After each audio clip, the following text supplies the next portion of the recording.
Gotta keep that wand down. It's real windy to be spraying. If you didn't though, there'd be weeds all over the lake. I did that for South Florida Water Management for 5 years. We had stuff that killed everything except the wildlife. Sterilized the ground for a year.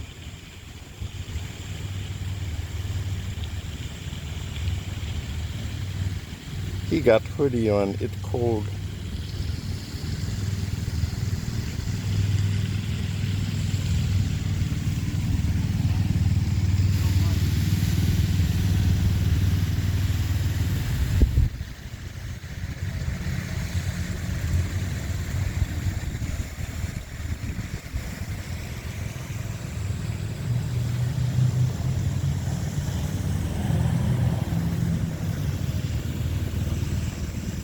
That's hard to do.